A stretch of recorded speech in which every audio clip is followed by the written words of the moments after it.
പറയാൻ പറ്റാത്ത, വനിതാ ടീച്ചർക്ക് പോലും പരിശോധിക്കാൻ പറ്റാത്ത ഇടൻ മേഖലകളിൽ, അവരുടെ റീപ്രൊഡക്ഷൻ മേഖലകളിലൊക്കെ സ്റ്റാർ പോലെ ബ്ലേഡ് കൊണ്ട് മുറിവുണ്ടാക്കി അതിൽ സ്റ്റിക്കർ ഒട്ടിച്ച് 40 മണിക്കൂറോളം സ്വപ്ന ലോകത്ത് സഞ്ചരിച്ചുകൊണ്ടിരിക്കുന്നു. കൃത്യം 7 വർഷത്തിന് മുന്നിൽ ആ കുട്ടി മരണപ്പെടും.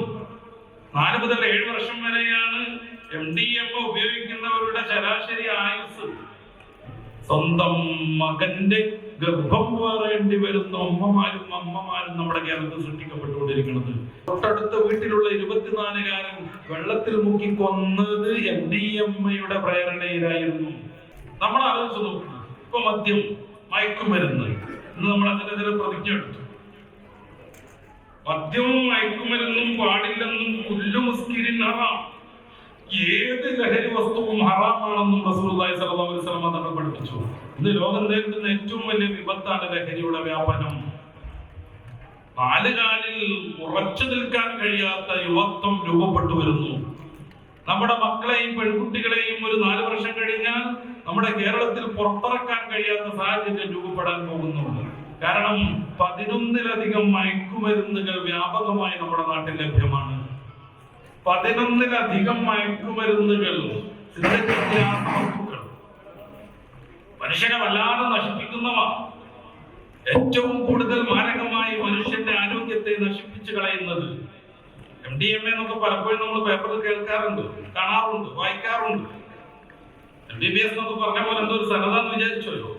എന്റെ പ്രിയപ്പെട്ട സഹോദരന്മാർ ആലോചിക്കണം. ഒരൊറ്റ പ്രാവശ്യം മൂക്കിലൂടെ ഇത് നമ്മുടെ മക്കളുടെ സഹോദരന്മാരുടെ ഉള്ളിലെത്തിയാൽ ആ കുട്ടി അതിന് നിർബന്ധമായും അഡിക്റ്റായി പോകുന്നു. ഒരൊറ്റ പ്രാവശ്യം. ടൂറിനിടയിൽ ഡാൻസ് കളിച്ചുകൊണ്ടിരിക്കുമ്പോ, സിനിമാ ഹാളിൽ ടിക്കറ്റിൽ തിരക്കിക്കൊണ്ടിരിക്കുമ്പോ, പന്തളി ഗ്രൗണ്ടിൽ ആവേശഭരിതരായി കൂട്ടം കൂടി നിൽക്കുമ്പോ, രാവിലെ സുബഹിയുടെ മുമ്പ് എഴുന്നേറ്റ് വന്നിട്ട് അറഫിൽ പന്ത് കളിച്ച് വയർത്തു കുളിച്ച് പക്കത്തിരുന്ന് അവരുടെ കളിയെ അനലൈസ് ചെയ്തുകൊണ്ടിരിക്കുമ്പോ ഏതെങ്കിലും ഒരു കൂട്ടുകാരൻ പഞ്ചസാര തരിയേക്കാളും ചെറിയ തരിയായി ലഭിക്കുന്ന MDMA ഏതാനും ക്രിസ്റ്റലുകൾ നമ്മുടെ സഹോദരന്റെ മുക്കിലൂടെ തേച്ചെടുത്തിട്ടുണ്ടെങ്കിൽ കൃത്യം 24-ാം മണിക്കൂറിൽ ആ ചെറുപ്പക്കാരൻ വയലന്റായി മാറുന്നു. പിന്നെ സാധനം കിട്ടാതെ രക്ഷപ്പെടാൻ കഴിയില്ല. കൃത്യം 7 വർഷത്തിന് മുന്നിൽ ആ കുട്ടി മരണപ്പെടും. 4 മുതൽ 7 വർഷം വരെയാണ് MDMA ഉപയോഗിക്കുന്നവരുടെ ശരാശരി ആയുസ്. 4 ഘട്ടങ്ങളുണ്ട് ഇത്തരം മയക്കുമരുന്നുകൾക്ക്. വിശദീകരിക്കാൻ സമയം പോരാ. 1-ാമത്തെ ഘട്ടത്തിൽ പരമാനന്ദമായിരിക്കും അത്രേ. 2-ാമത്തെ ഘട്ടമാകുമ്പോഴേക്ക് എന്തിനും ധൈര്യം വരും. ഈ കൃത്രിമമായ ധൈര്യത്തിൽ ത്രസിച്ചു നിൽക്കുന്ന വലിയൊരു സംഘം യുവാക്കളുടെ മുന്നിലൂടെ നമ്മുടെ പെൺകുട്ടിക്ക് മദ്രസ പോകാൻ കഴിയാതെ വരും, സ്കൂളിലേക്ക് പുറത്തിറങ്ങാൻ കഴിയാതെ വരും. ഞെട്ടിച്ച ചില വാർത്തകൾ നമ്മൾ കേട്ടിട്ടുണ്ട്. ഏട്ടാന്ന് വിളിച്ച് ഒപ്പം നടക്കുന്ന 6 വയസ്സുകാരനെ തൊട്ടടുത്ത വീട്ടിലുള്ള 24-കാരൻ വെള്ളത്തിൽ മുക്കി കൊന്നത് MDMA പ്രേരണയിലായിരുന്നു. ആ കുട്ടിയും ഇവരും ഒറ്റപ്പെട്ടപ്പോ സെക്സൽ ഹറാസ്മെന്റിന് തോന്നി. ആ കുട്ടിയുടെ ഡ്രസ്സ് അയക്കാൻ ശ്രമിച്ചപ്പോ കുട്ടി എന്തുകൊണ്ടോ എതിർത്തു. തൊട്ടടുത്തുള്ള കുളത്തിൽ മുക്കിക്കൊല്ലുന്നു. ആള് പറയുന്നുണ്ട് 3 പ്രാവശ്യം കുതിരയിട്ട് കരയിലേക്ക് ആ കുട്ടി നീന്തിക്കയറാൻ ശ്രമിച്ചു. ഞാൻ എന്റെ കാല് കൊണ്ട് ചവിട്ടിപ്പിടിച്ച് അവനെ കൊന്നുകളഞ്ഞു. ഇത് ഒറ്റപ്പെട്ട സംഭവമല്ലാതെ വരും. അങ്ങനെയാണ് ബന്ധുക്കളെ മൊത്തം മടിച്ചു കൊല്ലാൻ ഒരാൾക്ക് സാധിക്കുന്നത്. ഈ സംഗതികൾ ഉള്ളിൽ കയറി പ്രവർത്തിക്കുന്നത് കൊണ്ടാണ് വല്ലാതെ സ്നേഹിച്ച സ്വന്തം അനുജനെ ഇക്കാതെ വിളിച്ചുകൊണ്ടിരിക്കുമ്പോ തലക്ക് ആമ്പറിട്ടടിച്ചു കൊല്ലാൻ നമ്മുടെ നാട്ടിൽ ചിലർക്ക് സാധിക്കുന്നത്. ഈ പ്രേരണയിലാണ് മാതാവാരാണ് പെങ്ങളാരാണെന്ന് ബോധ്യപ്പെടാതെ സ്വന്തം മകന്റെ ഗർഭം വേറേണ്ടി വരുന്ന അമ്മമാരും നമ്മുടെ കേരളത്തിൽ സൃഷ്ടിക്കപ്പെട്ടുകൊണ്ടിരിക്കുന്നത്. ഇനി പറയും കുല്ലു മുസ്കിരിൻ ഹറാം എന്ന് റസൂൽ പഠിപ്പിച്ചത് ഏതോ ഒരർത്ഥത്തിൽ തെറ്റാണെന്ന്. ഇനി പറയോ റസൂൽ പഠിപ്പിച്ചു ഒരു ലഹരി പദാർത്ഥവും പാടില്ലെന്ന്. നമ്മുടെ കേരളത്തിൽ പ്രസിദ്ധയായ ഒരു കവയത്രിക്ക് ഒരു കുട്ടി കത്ത് എഴുതി, 10-ാം ക്ലാസ്സുകാരി. എന്റെ അച്ഛൻ കള്ളുകുടിച്ചു വരും, അദ്ദേഹം എന്നെയും അമ്മയെയും കൊച്ചനുജനെയും ഉപദ്രവിക്കും, അദ്ദേഹം 1 മണിയൊക്കെ ആയിട്ട് കടന്നുറങ്ങുവോളം ഞങ്ങൾ വലിയ പീഡനം സഹിച്ചുകൊണ്ടിരിക്കുന്നു. അച്ഛന്റെ ഉപദ്രവം പേടിച്ച് തൊട്ടടുത്ത വീട്ടിലെ മാവിന്റെ ചുവട്ടിലാണ് ഞാനും അമ്മയും അനുജനും അച്ഛനുറങ്ങുവോളം രാപ്പാർക്കുന്നത്. എങ്ങനെയെങ്കിലും രക്ഷപ്പെടുത്തണം. നമ്മൾ ആലോചിച്ചു, വാപ്പ വരുമ്പോ അച്ഛൻ വരുമ്പോ എന്റെ പിതാവ് എന്റെ വാപ്പാന്നും പറഞ്ഞ് ഓടിച്ചെന്ന് എന്റെ വാപ്പാന്നും പറഞ്ഞ് രണ്ടു പിള്ളേരും മത്സരിക്കേണ്ടതിന് പകരം വാപ്പയുടെ അച്ഛന്റെ സാന്നിധ്യം കാണുമ്പോഴേക്ക് എവിടെയാണ് ഒളിച്ചു നിൽക്കുക എന്നുള്ളതിനെ കുറിച്ച് ആലോചിക്കുന്ന ദുർബലരാകുന്ന മക്കൾ മദ്യത്തിന്റെ സൃഷ്ടിയാണ്. നമ്മുടെ ഗവൺമെന്റ് ഒക്കെ മയക്കുമരുന്നിനെതിരെയൊക്കെയുള്ള ചില പ്രവർത്തനങ്ങളൊക്കെ നടത്തും, നല്ലത്. പക്ഷേ മയക്കുമരുന്ന് കലക്കി കുടിച്ചാൽ അത് കുഴപ്പമില്ല എന്നുള്ളതാണ് ഗവൺമെന്റ് സംവിധാനങ്ങൾ. ഒരു 9 വർഷം മുന്നേ 28 വിദേശ മദ്യശാലകൾ ഉണ്ടായിരുന്ന കേരളത്തിൽ ഇന്ന് 872 ഉണ്ട്.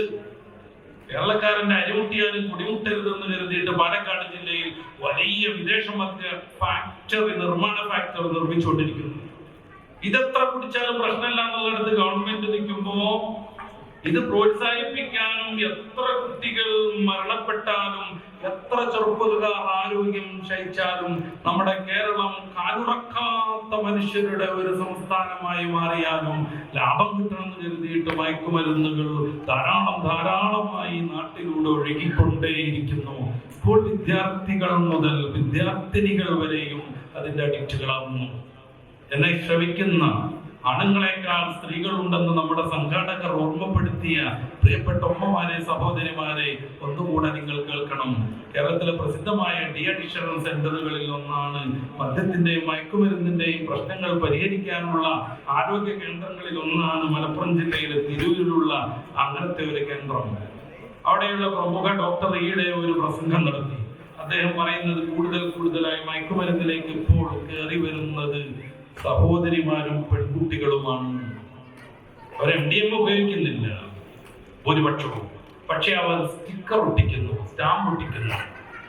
മൃദുലമായ ശരീരഭാഗങ്ങളിൽ മുറിവുകൾ ഉണ്ടാക്കി നാവിന് ചുവട്ടിലും ചുണ്ടിനകത്തും പറയാൻ പറ്റാത്ത, വനിതാ ടീച്ചർക്ക് പോലും പരിശോധിക്കാൻ പറ്റാത്ത ഇടൻ മേഖലകളിൽ, അവരുടെ റീപ്രൊഡക്ഷൻ മേഖലകളിലൊക്കെ സ്റ്റാർ പോലെ ബ്ലേഡ് കൊണ്ട് മുറിവുണ്ടാക്കി അതിൽ സ്റ്റിക്കർ ഒട്ടിച്ച് 40 മണിക്കൂറോളം സ്വപ്ന ലോകത്ത് സഞ്ചരിച്ചുകൊണ്ടിരിക്കുന്നു.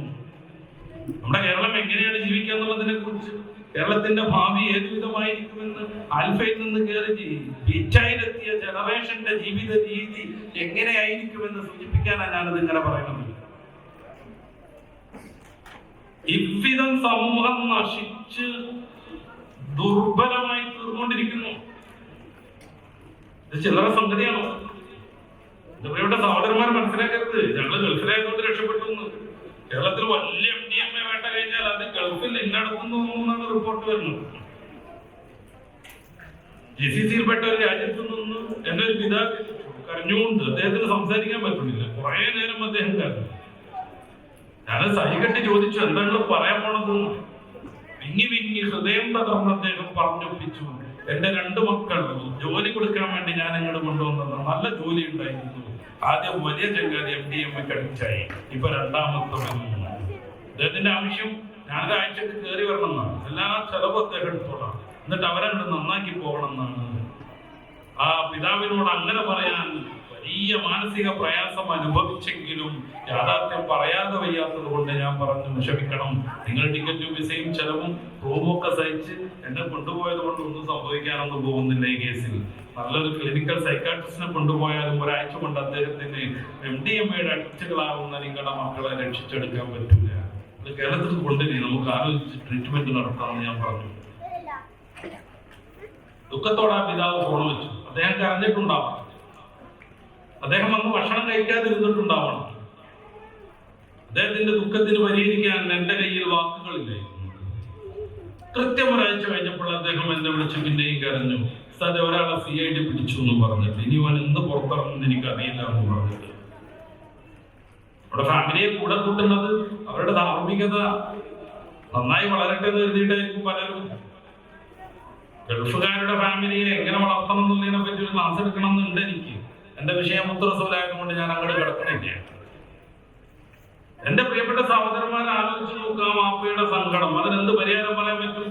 നമുക്ക് വലിയൊരു ശ്രീ കണ്ഠേശ്വരം നമ്പൂതിരിയുടെ വലിയ ശബ്ദാധാരാവലി മൊത്തം കാണാതെ അറിഞ്ഞാൽ പോലും ഇത്തരം പിതാക്കളോട് ഒരു മറുപടി പറയാനുള്ള വാക്ക് കിട്ടാതെ നമ്മൾ ബുദ്ധിമുട്ടും.